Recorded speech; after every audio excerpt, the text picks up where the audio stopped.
Vous avez écrit un article sur votre blog que je recommande vraiment aux gens de lire. Vous écrivez: l'économie ne sera jamais comme avant et qu'il faudrait très longtemps avant de s'en remettre. Les gens vont être surpris à quel point cela sera lent, à quel point cela sera perturbé. Regardez bien la réaction de Bill Gates lorsque le journaliste dit qu'il faudra longtemps avant que l'économie ne se relève. Vous avez écrit un article sur votre blog que je recommande vraiment aux gens de lire. Vous écrivez: l'économie ne sera jamais comme avant et qu'il faudrait très longtemps avant de s'en remettre. Les gens vont être surpris à quel point cela sera lent, à quel point cela sera perturbé. Il y a des choses qui ne trompent pas. Vous voyez, cette réaction est celle d'un psychopathe. Se demeurer rigole et se réjouit à l'idée que l'économie pourrait avoir du mal à s'en remettre.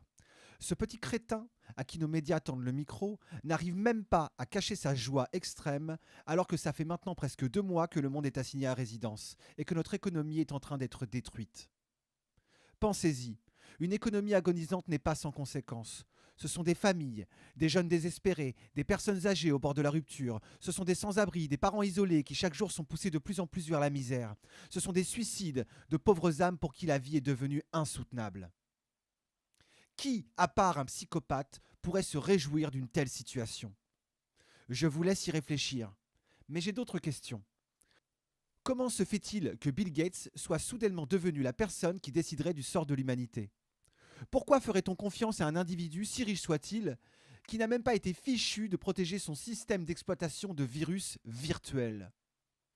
Pourquoi nos médias encensent-ils Bill Gates, qui n'a absolument aucune compétence en matière de médecine, il n'est pas chercheur, il n'est pas virologue, alors qu'au même moment il faudrait détruire l'un des plus grands chercheurs français, j'ai nommé le professeur Raoult?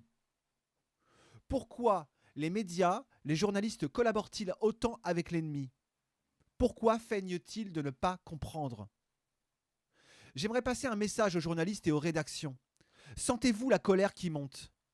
Vous savez, les gens ont de la mémoire. Internet a de la mémoire. Ah, je sais, vous détestez Internet. Mais que croyez-vous qui va se passer? Que croyez-vous qui se passera lorsque ce sera fini? Parce qu'entre nous, ce plan de vaccination forcée n'aboutira jamais. Soyez lucides. Les gens ont bien trop compris où vous vouliez en venir, et c'est d'ores et déjà voué à l'échec. Donc lorsque le pays sera libéré de ce gouvernement politico, médiatico, pharmaco-financier, croyez bien qu'on viendra vous chercher, chers journalistes. Un par un, nous viendrons vous chercher. Toutes les rédactions et tous les journalistes qui auront été complaisants avec l'ennemi, et nous vous jugerons. Nous vous jugerons dans des tribunaux populaires pour crimes contre l'humanité. J'espère que mon message est bien passé.